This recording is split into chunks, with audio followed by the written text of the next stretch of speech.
Did the COVID-19 lockdowns and mandates serve society's best interests? Author Gabrielle Bauer from the Brownstone Institute joins me today to discuss. I'm Sheila Gunn-Reid, and you're watching The Gun Show.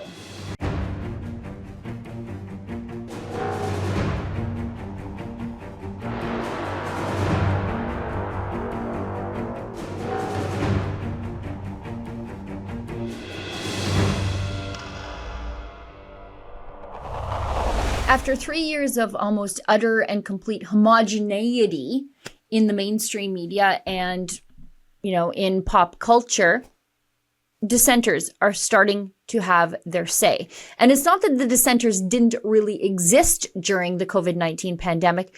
You just couldn't hear from them because of the intense censorship online.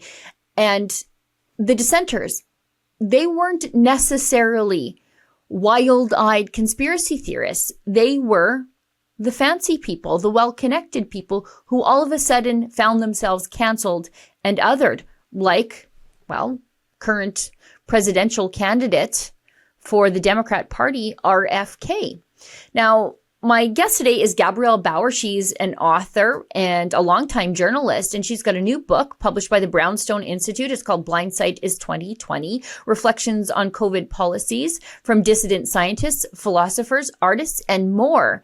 And the book features 46 thinkers drawn from different parts of society and even different political persuasions, but they all agree on one thing, that the policies enacted during the COVID-19 pandemic crossed the line and the world lost its way. I'm very fascinated to talk to Gabrielle. I've heard nothing but good things about her from my friend Laura, and she joins me right now. This free episode of The Gun Show is brought to you by Adam So's here for Rebel News. Our company is growing quickly, and we'd actually like for your company to grow too. That's why this ad space that I'm speaking through right now is actually available for you to purchase. So instead of people listening to me, they could actually be learning about your company, learning about your business. If this interests you, if this is an opportunity you'd like to capitalize on, send us an email at ads@rebelnews.com.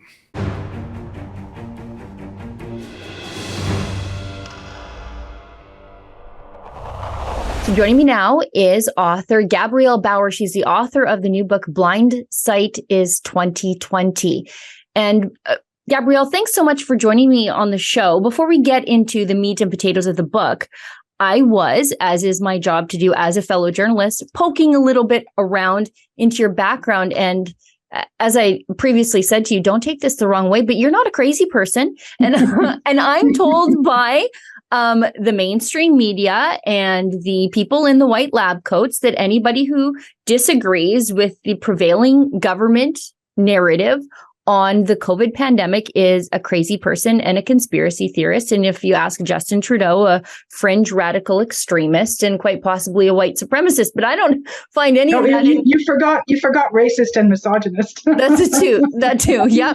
And I don't find any of that in your background. In fact, I find an accomplished medical journalism background for you. So tell us a little bit about your background first. Thanks. It's a pleasure to be on the show. I have an academic background in biochemistry, and I ended up as a medical writer and health journalist. So I write for both doctors, like health professionals, doctors, pharmacists, nurses, and for the general public. I've been doing it for 29 years. I work with doctors every day. I work with pharma companies as well. So, you might say that I'm part of the medical establishment. And as well, I'm 66 years old now, 63 when the pandemic started. So, yes, you would not think that my profile matches someone who would have such deep objections to what went on. As I joke, I'm not a grandma, but I'm old enough to be one. So, ostensibly the policies were designed to save people like me. But no, I had a visceral recoil against the whole thing from the start. Okay, so let's talk about that.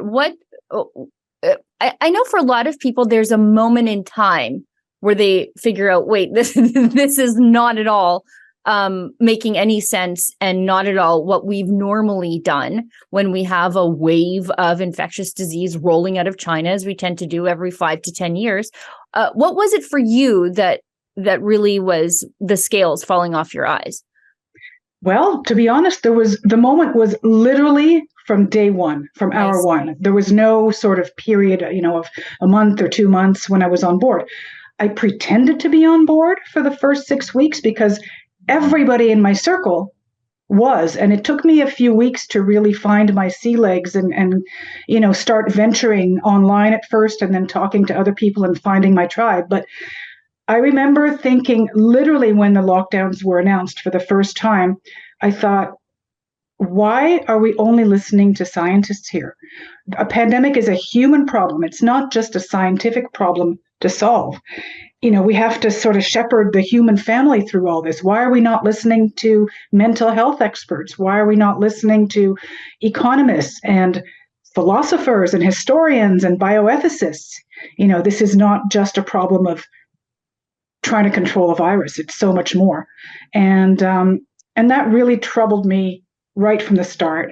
And then the whole culture that sprang up around the lockdowns and the pandemic, the shaming and the snitching and the wholesale panic, it just seemed disproportionate and unhealthy and very alien, and at first I didn't quite have the vocabulary to understand my feelings. And I spent the next 3 years really trying to understand why I was feeling what I was feeling, reaching out to like-minded people and developing that vocabulary, ultimately writing a whole bunch of essays about COVID. And then when this opportunity to write this book came along for the Brownstone Institute, I really couldn't say no.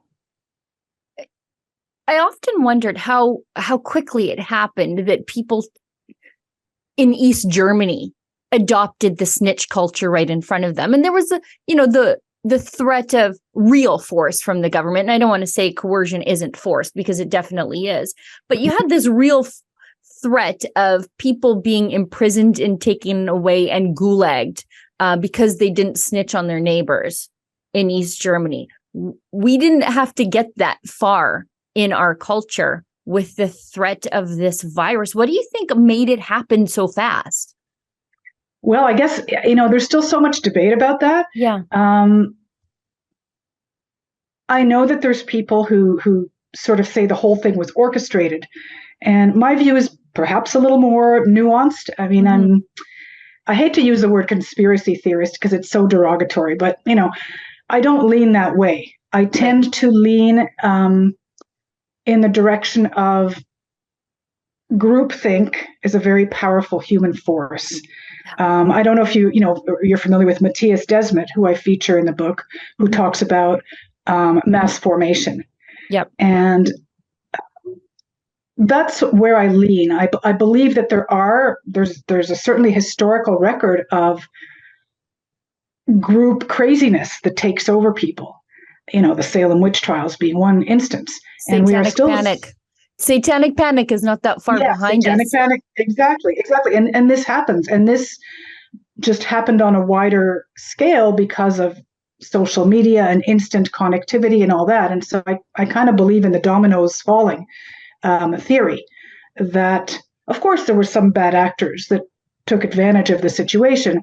And although I work for the pharma industry, I think it's because I work for them, I understand their vested interests, and I understand how they present data, with a certain slant.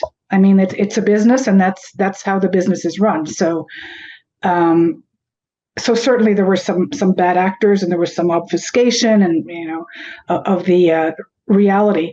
But I do believe that people were just swept away by this. Certainly, media did not help. No. Media, of which I'm a member, abdicated its role as a check and balance on all the craziness, as a pushback. Media just got swept along as well. So it was a confluence of all these factors. I think when Italy fell, so to speak, then that somehow gave the signal to the rest of the world that they had to do this. So I don't know. I think people are still investigating this a lot, and there's probably things that are going to come to light in different countries that helped set all this in motion. My interest, like in writing the book, is more why people behaved the way they did, and also what ethical breaches all this entailed. Why this response was so misguided from a social, ethical, psychological point of view. And so that's why I feature people from various disciplines, including a comedian and a priest who address all these ethical lapses. Yeah, I think for me, I've tried to do a lot of thinking about what caused people to just all of a sudden join the hysteria and start throwing gasoline on the bonfire of civil liberties instead of trying to get a bucket of water. And Yeah. I think there's a lot of people, and it's unfortunately true, with the development of society becomes ease of your life. And a lot of people, they want to feel like heroes. And you didn't have to work very hard during the times of COVID to be told that you were saving lives. All you had to do was stay home or wear a mask or follow the stupid arrows on the floor, and you were psychologically in your own mind akin to a firefighter running into a burning building and carrying out a grandmother. You were saving lives just by following stupid arbitrary rules that didn't work. And so I think that's why there are a lot of people out there who've never really done anything for other people in their lives except follow these mindless rules that are clinging to that sense of moral superiority. Yes. And that's why they don't want to give it up. That's why they want to keep the masks, and they want to keep the stupid arrows, and they want to keep the social distancing and all the dumb rules, is because you take away the rules and all of a sudden you're just a normal person who never held a door for an old lady. Right. No, for sure. And that was one of the greatest irritants for me, that moral, finger wagging that constantly went on, which was not justified. And I found this a lot online. I mean, the insults that I was subjected to online, in all my years of life, no one before had ever called me a sociopath. No one had called me a mouth-breathing Trump-tard. Nobody had called me a village idiot, negative IQ. Yeah. I mean, you name it. And, it was all very new for me. I had never experienced any of this. And it was utterly shocking. And it took me a while to thicken my skin a little bit and just to realize, not to take it seriously and realize that, people were scared. That's one thing. And I think I also detected and still detect this incredible sense of entitlement that people have. They think the government can and should keep us safe, keep us from dying ever. Right. Just this amazing sense of entitlement about life and refusal to acknowledge that life has a season and an arc. And of course, we do try to protect people, but life ends for all of us. And, again, I just sensed beneath it all this.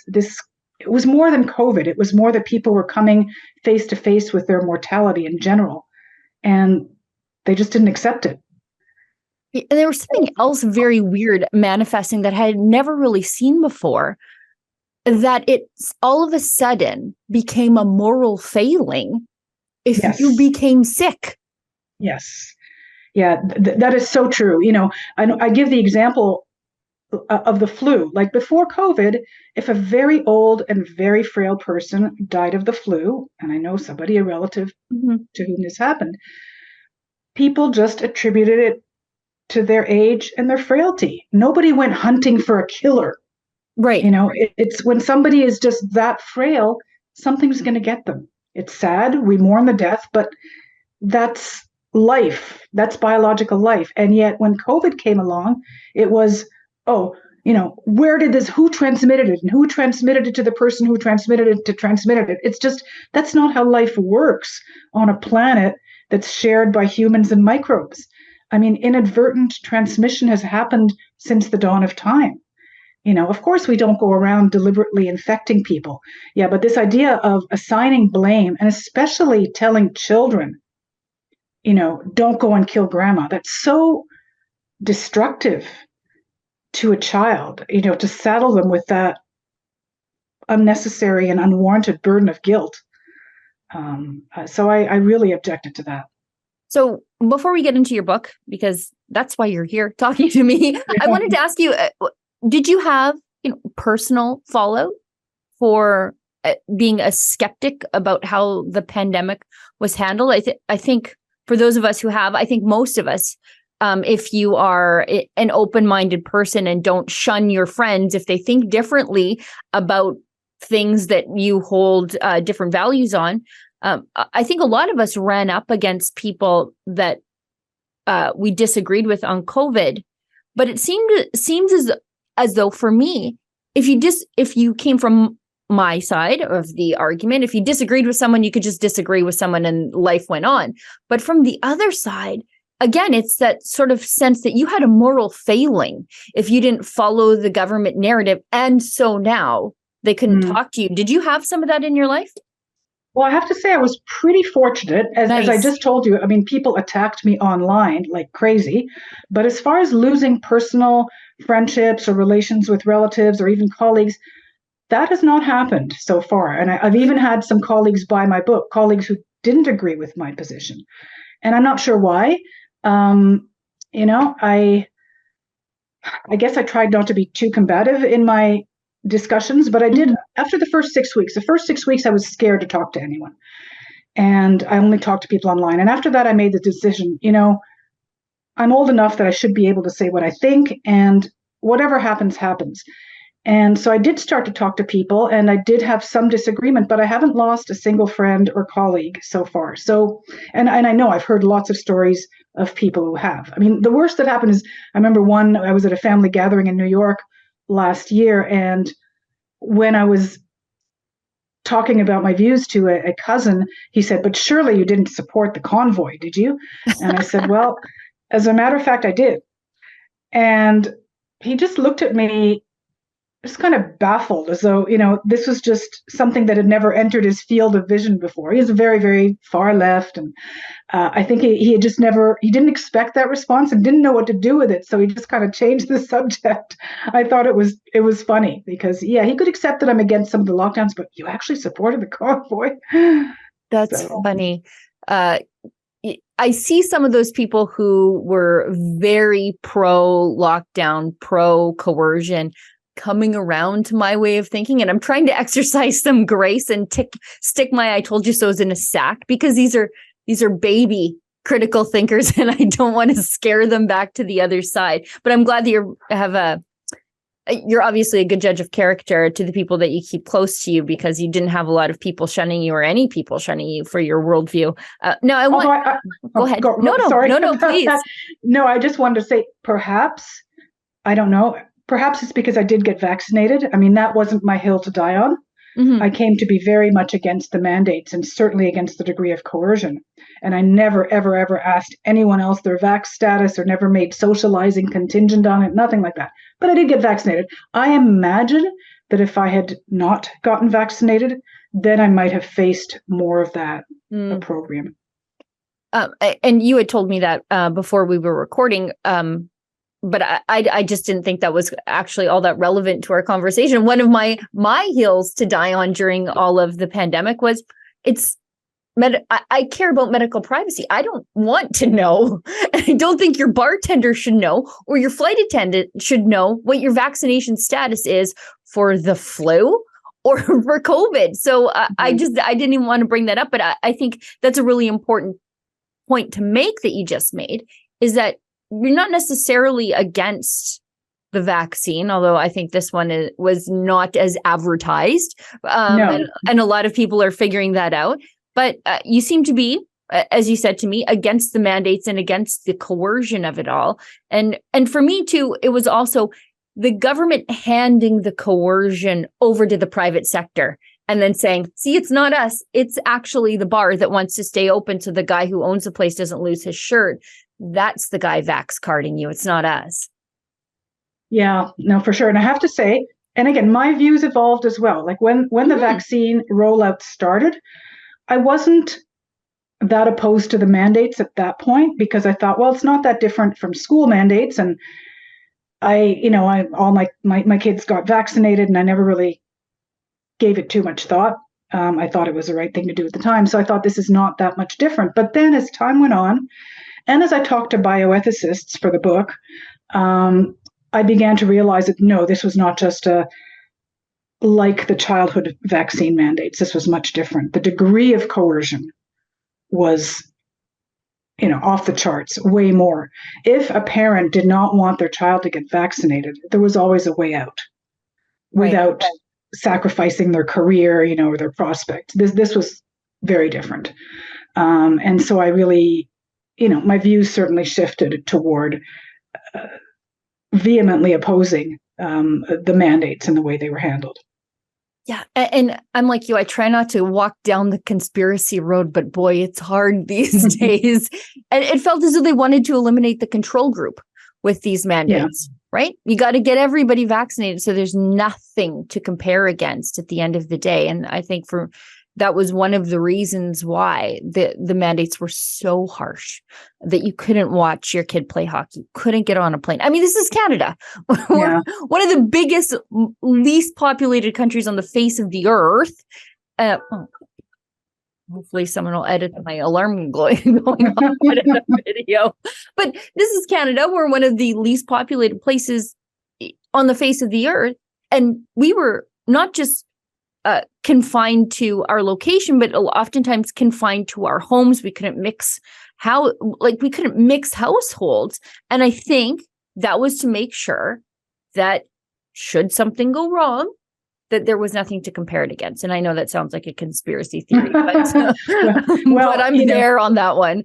Yeah. Well, whatever. So that was certainly the result, whether that was the explicit intent, that was certainly the result. And I do remember, coming back to the vaccines, after I got vaccinated and there was that period of the vax passports to go in the restaurant, I always felt really uncomfortable, really uncomfortable showing my papers, so to speak, and that's what really made me realize, okay, this doesn't feel right. And I started to think and look deeper into the whole thing. There were a lot of people who were very uncomfortable with being included in the biomedical elite of society. Yeah, that's exactly it. I didn't want to be part of this elite. Yeah. Now let's talk about the book. Your book, Reflections on COVID Policies from Dissident Scientists, Philosophers, Artists, and More. Oh, here, I'll hold it up. Thank you, please. Thank you, please. Yeah. So Blindside is 2020. What inspired the book? I think it was an entirely organic process because my feelings, I had so much passion for the topic. Yeah. And from the start, I started collecting links and quotes and listened to interviews. I didn't know where this was all going, but there was such a need to understand and to somehow express and put my little drop of water into the conversation that I started doing all this research without knowing where it was going. And then in August 2020, I took a trip to Sweden when there was that window of opportunity for travel, just to get away from the madness that was Canada and to experience some semblance of normalcy amid all this. And when I came back, I wrote an essay about my experience in Sweden, and that got published, and that led to a bunch more essays. And then I realized that I really enjoyed doing this, writing these social, philosophical essays about COVID. And I started writing for the Brownstone Institute, among other news outlets, some mainstream, some more niche. And then I pitched this idea for a book to them, and they went for it. They were, happy with my writing. They said I was a popular writer on the site, and then it became a reality. So I would say the whole thing was sort of organic and not really premeditated. So it was the best kind of scenario in a way. It's when you have a strong passion for something and, you find a way to get it out. Yeah, I love the title of your book because now looking back, we can really see that those early objectors were right. The data is continuing to roll out with Sweden. We also know where I am in Alberta, we have a little town called Crete. And I don't know if you know about it, but it's at the top of the province. It's like 8 hours from the capital city. It never locked down. And I think its distance from the capital, the fact that it's at the end of the road at the top of the province, it's a religious, largely Mennonite community, although a lot of the people there are not Mennonite, but it's a town of like 3,000 people. It refused to lock down. It just said, you know what? We're not limiting our churches. We're not limiting our businesses. If the businesses so choose to do it, fine, but good luck to you in a small town like that. In fact, the county itself of Mackenzie County, it's larger than a lot of European countries. I think it's larger than Belgium. It's oil and gas rich and forestry rich. And the town council there said, large companies, you don't get to come and work inside of our county if you have a vax mandate for your employees. And they became the control group for the rest of I think for the country, because when now you look at what their vaccination rate was without coercion, because they removed coercion from the equation, it's only about 30%. So that places like Sweden, they really show you what the uptake on vaccination for COVID would have been without government coercion. Yeah. Although I believe Sweden actually does have a high vax rate, but they did very well ultimately without any lockdowns. Yeah. And very, very few restrictions. I mean, now they have one of the lowest excess death rates in all of Europe. And I always said that it would take years, not months, for us to really be able to evaluate the impact of all these policies. And I think that's how it's probably going to still take a few more years until we really, really have the answers. But we're getting closer to them now. I think we are. And I think also the societal fallout of our institutions, I think that's going to take time to manifest. God, we've chased all the good, I mean, the government, the royal we, they've chased all the people who should be in positions of leadership in their institutions, in medicine, in academia, in the judicial system, in policing, in the military, all the critical thinkers, the conscientious objectors, the people who are resilient to coercion, they've been chased right out of the organization when they should be promoted to positions of leadership. And now we've just got a bunch of yes men left in these institutions. And I fear for the future. Well, that's exactly it. I mean, how to manufacture consensus? Well, you suppress dissent. Easy peasy, right? You got consensus. You remove everyone who disagrees. But I found it interesting that you were referring just now to this town in northern Alberta, where there was some religious practice, and it reminds me of, I saw a video about the Amish as well. Same thing. They just said we're not doing any of this, and they fared at least as well with COVID as anyone else. And I found that whole religious aspect interesting because, I mean, I'm not religious myself, but during COVID, I really came to have an appreciation for the religious worldview and perspective and rejection of this biomedical model of life, and the Orthodox Jewish community was another. I have, a mostly Jewish background. And when I read about the Orthodox Jews in New York and in Israel who just refused to comply, I felt an understanding or kinship with them that I'd never felt before, because they were just rejecting that whole model of life that the mainstream was imposing on everyone. This model that says you can completely disregard everything that makes life worth meaning, that gives, community. We can just disregard all that in this futile quest to, try to keep people metabolically alive. That's what I call it. That was the only thing that matters. And our reasons for being here don't matter at all. Community connection doesn't matter at all. And I think that's what some of us just recoiled against instinctively. It was just this very two-dimensional view of life, and the whole purpose of it all just never entered the discourse. Just stay home, save lives, stay home, save lives. There was something very alienating and off-putting about it.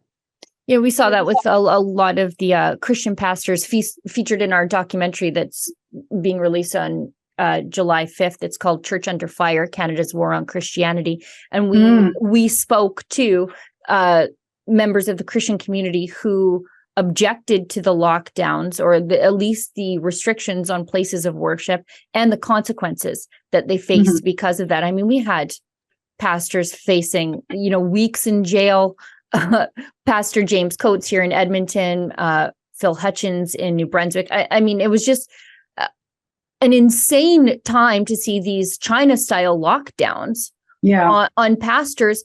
And many of them weren't even COVID skeptics. They just said, we are going to gather. That's all they said. And that's what had them end up in jail.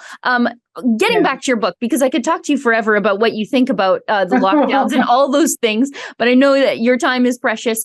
Tell us about some of the people featured in your book. Okay, well, let's start with religion. I featured Father Raymond D'Souza, who was also a columnist for the National Post. And he was one of the people who just really made me understand, that for some people, religious communion is like food and water. It's like an IV drip. And you can't just arbitrarily declare that this is non-essential and then declare that, walking through the aisles of Walmart is essential. That was completely arbitrary. And again, the people that I featured in my book, I deliberately went beyond scientists and doctors, because scientists, epidemiologists, virologists, public health people, they can tell us about what they know about containing a virus. They cannot tell us, and they have no extra authority on what it means to be human, how to balance different priorities, how to do cost benefit in one way or another. They have no authority on that. And this is what was missing. It was just listen to the scientists, follow the scientists. Well, no, the scientists are just one group of experts at a table, and we should have had all these other experts right from the start. And so I feature a comedian, Bill Maher, who had a very sane perspective on COVID from the start. I feature many writers, novelists, philosophers, deep thinkers who, like one of them being Giorgio Agamben, Italian philosopher, who again, I really could connect with his visceral objection to all this. He talked about this emphasis on bare life and what I call metabolic life at the expense of living. This idea of canceling living to save lives, not to mention that, it didn't save lives the way people promised. But even so, it was just this two-dimensional vision. And he talks about that. And he emerged early in the pandemic as a voice against all this. And he also talked about the permanent state of exception, how we are living in a society that is just looking for emergencies everywhere. And after one emergency is ended, we move on to the next and we move on to the next. And, he talked about how unhealthy it is for a society to be living in this permanent emergency mode where we cannot allow any semblance of normalcy. So, and then I featured novelists. One of them is Lionel Shriver of We Need to Talk About Kevin fame. She's a great, very wry, crotchety American writer who's been living in England for many years. And I put her in the chapter on freedom because, again, she was just appalled that her compatriots just accepted this assault on freedom. And she and another writer that I feature in the freedom chapter, Matthew Crawford, just talk about the value of freedom and how people, just dismissed that. Freedom really is as important as life itself. And it was very disconcerting to me to see freedom reduced to this caricature, freedoms, or you want your freedoms to go to Arby's and get a sandwich or something. No, that's not what it was about. Yeah. It was about the freedom to do whatever I want without the government asking me my medical status. I want to ask you, before I let you go, because you've been very generous with your time, I want to ask you about the censorship of the COVID skeptics and how it was constantly morphing. You could have your entire existence online canceled early on in the pandemic if you said something like, I'm not sure if these vaccines are as effective as they keep telling me they are, because I got it and then I got sick and they told me that I wouldn't. You couldn't even talk about your own personal experience Right. Yes. online or on YouTube without your Twitter account being just locked down, your YouTube channel being taken away. It became my full-time job to make sure we didn't lose access to our 1.6 million YouTube subscribers every day just by saying things we knew to be true because of the just intense censorship of people who are now proven right. And those same social media companies, they changed their policies quietly. And now you can talk about vaccine injuries and you can talk about skepticism about lockdowns, but they never actually go back and retroactively fix the censorship that they did as though you could fix censorship, but they never even give you your account back. They just say, well, we got it wrong, but that's not our problem. And they just move on from it. Yeah, no, it was terrible. And in addition to that, I think what I've experienced also with this book, and it's a disappointment, is just the left-wing media's lack of interest. I mean, my objective in writing the book was to speak not only to people on our side, sure, but to people on the other side. And I really, really tailored the book with that in mind. The kind of book that you could give to your, left-leaning friend who's locked in a certain narrative, just to sort of make them think, okay, this is why some people objected to this. Okay, something to think about.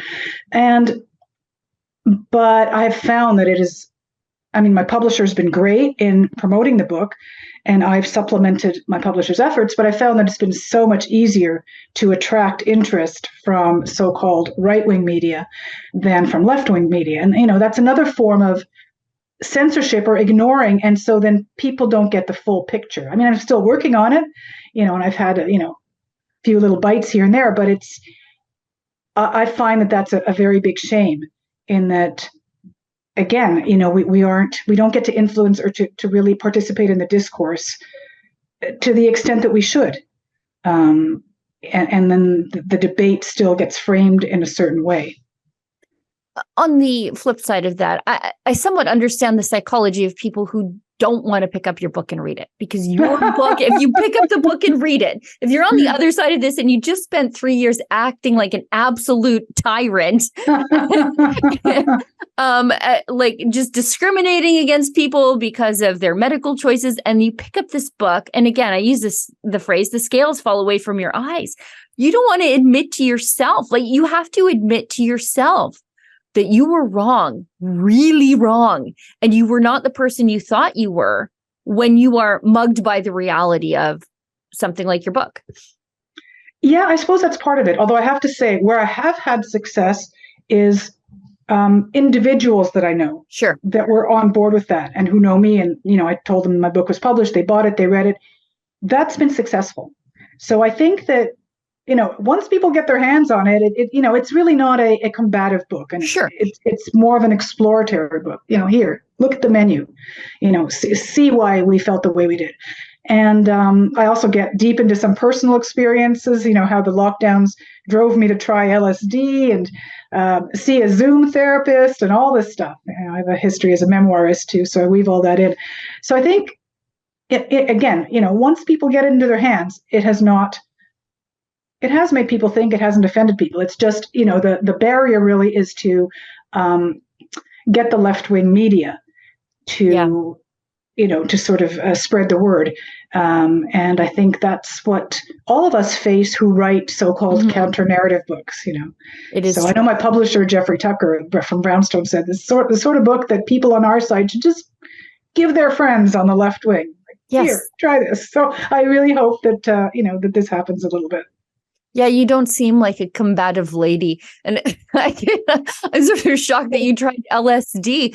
The craziest thing I did was I finally got around to starting Game of Thrones during the pandemic. Gabrielle, I want to give you the opportunity to tell people how they can get their hands on your book.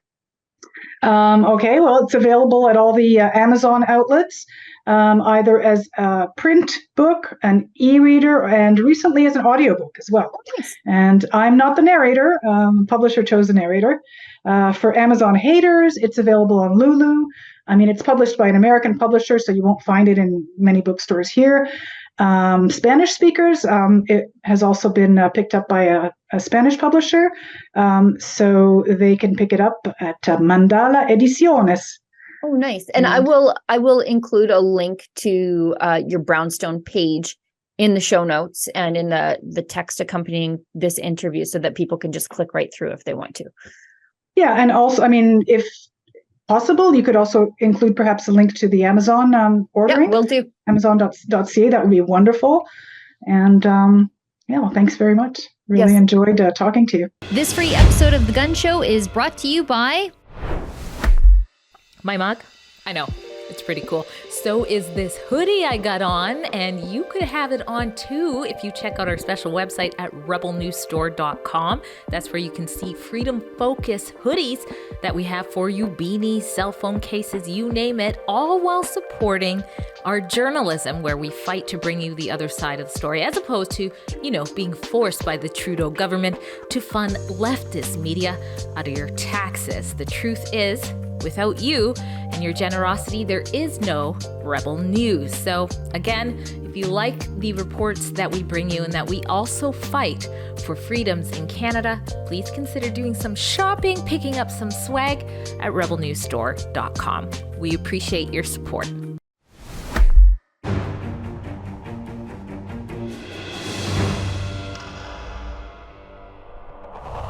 Well, friends, as always, we've come to the portion of the show where we invite your viewer feedback. It's the reason I give out my email address right now. It's Sheila@rebelnews.com. If you have opinions about the work that I do here at Rebel News, particularly on the show, send it to me at that email address. Put Gun Show Letters in the subject line so I know why you're writing me. But also don't hesitate to leave a comment on one of the platforms where you might find the free version of the show, YouTube, Rumble, because sometimes I go looking for comments over there, and that's exactly what I did today. So today's comments come to us from YouTube, and they are on last week's show with my friend and filmmaking partner, chief documentary filmmaker here at Rebel News, Kian Simone. We were discussing the completion and the world tour launch of our new documentary called Church Under Fire, Canada's War on Christianity. For details and showtimes near you, and we have showtimes all across the country right now, go to savethechristians.com and you can just click through, find a city near you, click through, get your tickets, but also act fast because we already have locations that are beginning to sell out. And I know that we had people asking for a show in Eastern Canada. We do have one in New Brunswick where one of the pastors in our documentary, Pastor Phil Hutchins, is located. So we're bringing the documentary to his church. So if you want to meet the man at the church that stood up to the government and he spent 7 days in jail, just go to savethechristians.com, find that showing, click through, buy your tickets. But again, act fast because showtimes are selling out. So anyway, we've got some comments from the YouTube, as they say, on this very topic. This letter comes from Redacted2275, who writes, I wish you all success. This was a topic that I've seen only Rebel News covering with seriousness, and that it would have been forgotten if it wasn't for the channel. Trudeau being Castro's admirer is not a joke anymore. There were other outlets that did cover this, but we really saw these stories through to the very end. And we did build a lot of trust with the congregations. We were very respectful and careful of the congregations, who were also very, very different. But they knew that we would accurately present what they did and why they were doing what they were doing. We've got another comment here from JBNF2RP. I'm going to assume that's not your real name, who writes to us, Jesus is Lord, not the state. Thank you, Rebel News, for your courage in making this documentary. Thank you to all the pastors and Christians in Canada who took a stand while under pressure from the state to capitulate to unjust measures. Thank you to the truckers who broke the grip of the state on the people. And thank you, Lord, for emboldening your people in Canada. Those are great letters. I don't have anything to add to that. I want to thank everybody so much for tuning in, and everybody who works behind the scenes in Toronto, but also all across the country, to bring you my show whenever you want to watch it or listen to it. They work very, very hard, and they are very skilled broadcast professionals. And as always, don't let the government tell you that you've had too much to think.